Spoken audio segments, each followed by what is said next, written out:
Hey everyone, and welcome back to Rank and File Sports. I'm Jonah, and this is my co-host Connor. Please make sure to like and subscribe so that you don't miss any of our future content. And with that being said, let's go ahead and take a look at the semifinal results. And we'll go ahead and start with Notre Dame and Penn State since that was the first game that was played. I'm going to be honest, when this game started, I thought it was going to be a terrible game. No points in the first quarter. Uh, Second quarter wasn't really much better. Kind of looked like Penn State was going to be in control. And then just an absolutely electric fourth quarter really turned this game around.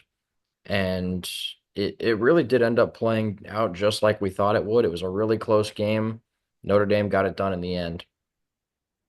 Yeah, Penn State, their game plan was simple. It was definitely to get the ball to the running backs. Nick Singleton, 15 carries, 84 yards, and three touchdowns.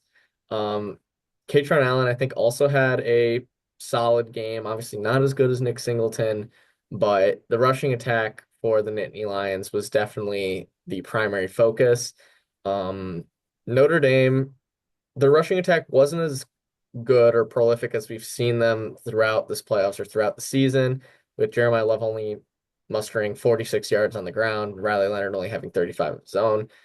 But we finally saw what most people were worried about with Notre Dame throughout the entirety of the playoffs, and especially in this game. Riley Leonard was finally able to throw the ball and had his best game of the playoffs in the semifinal at the Orange Bowl. Yeah, it really did come down to the two quarterbacks. And I mean, if I had to pick before the game, I would have told you that I had more faith in Riley Leonard than Drew Aller when it came down to it. And, that ended up being the case. Drew Aller, he didn't really play well. No touchdowns and a pick, only 135 passing yards, barely over 50% completion percentage. I think I said this earlier in the year that Drew Aller always chokes when it comes to big games. And that was definitely the case. If he had played as good as Riley Leonard did, Penn State would be in the national championship right now. Mhm.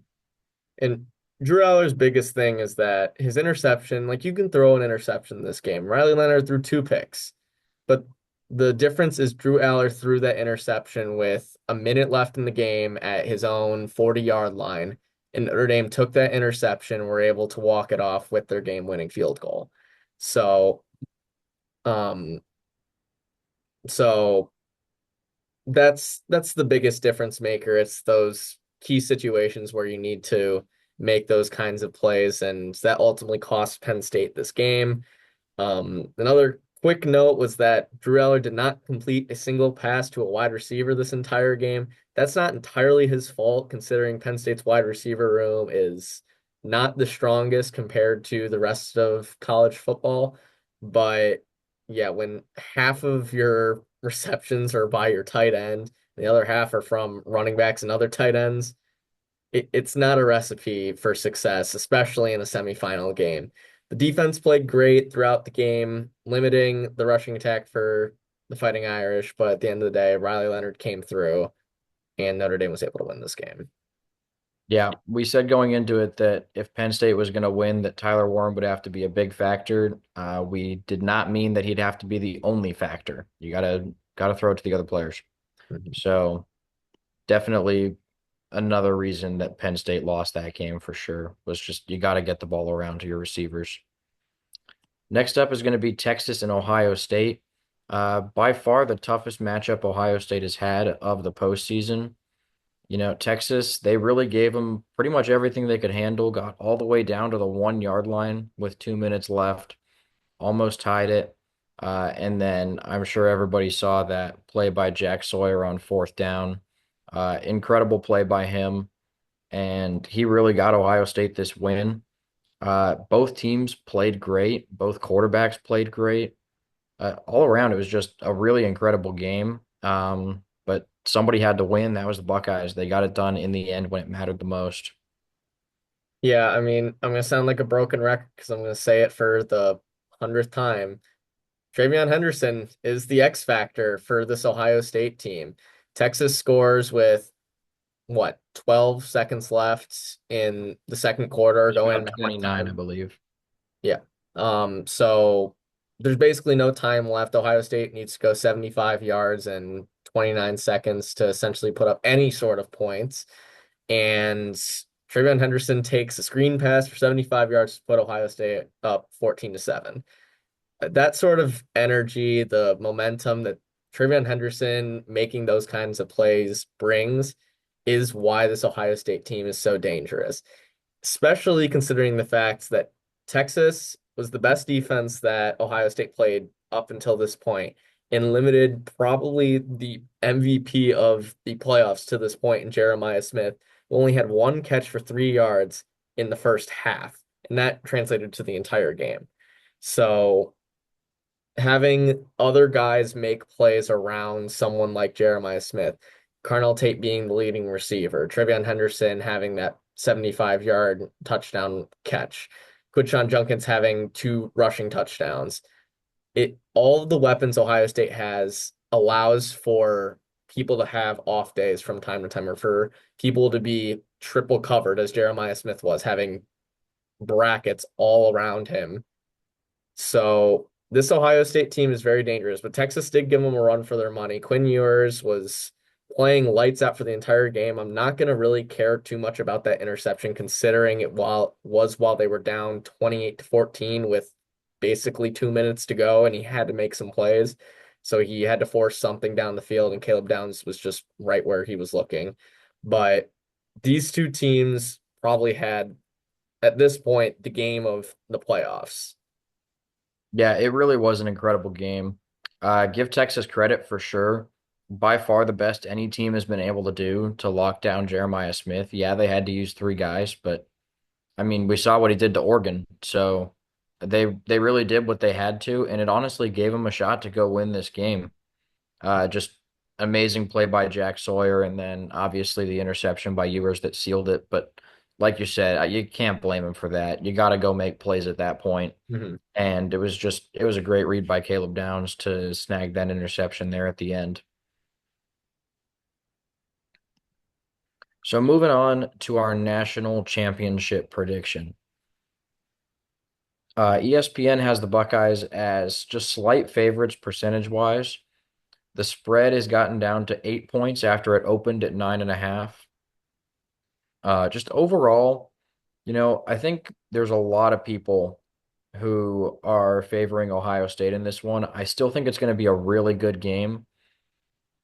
And, I'm leaning towards the Buckeyes for sure. Like you said, Travion Henderson has been the X factor in this playoffs.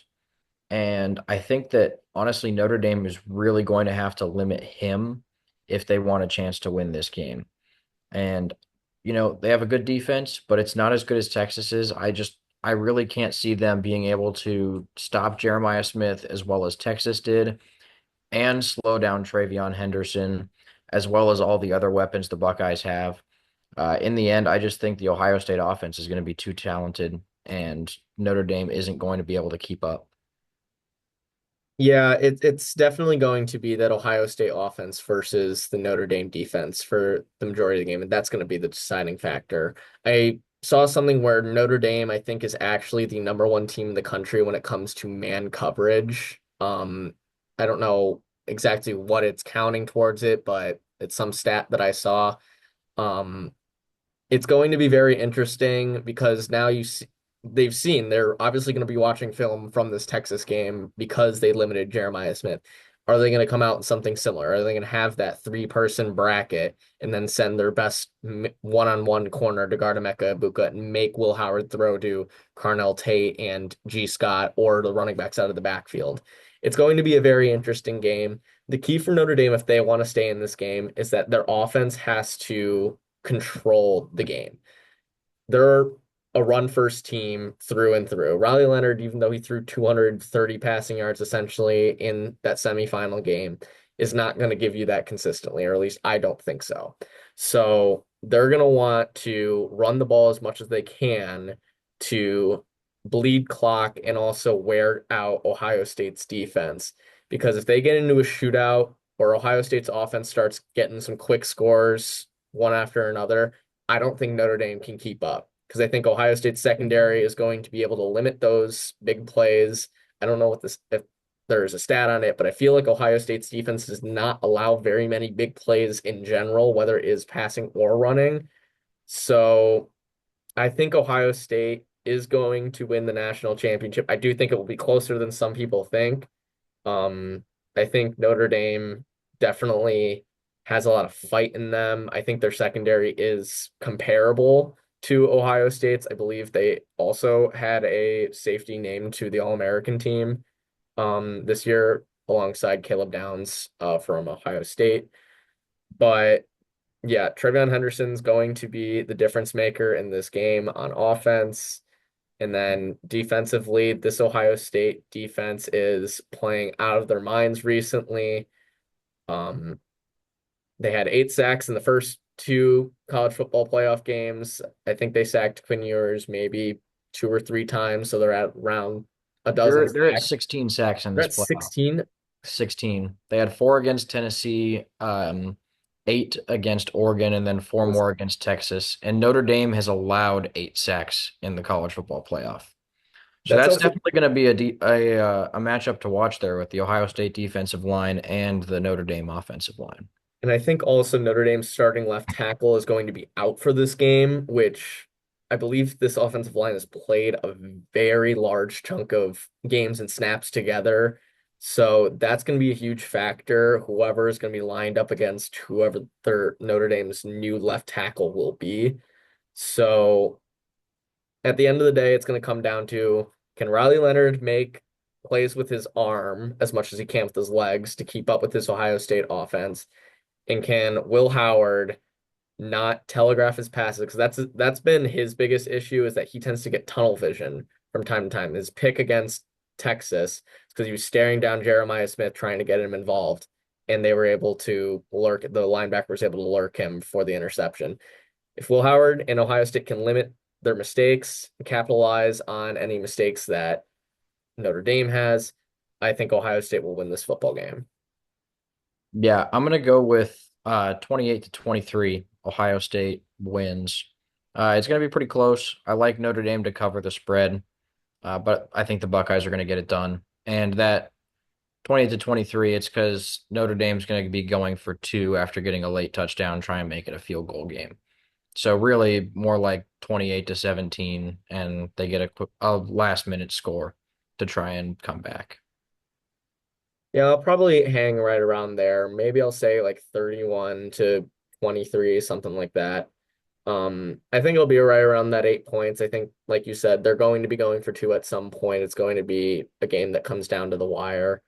Um, but I do think that Ohio State will come out on top around by 7, 8 points.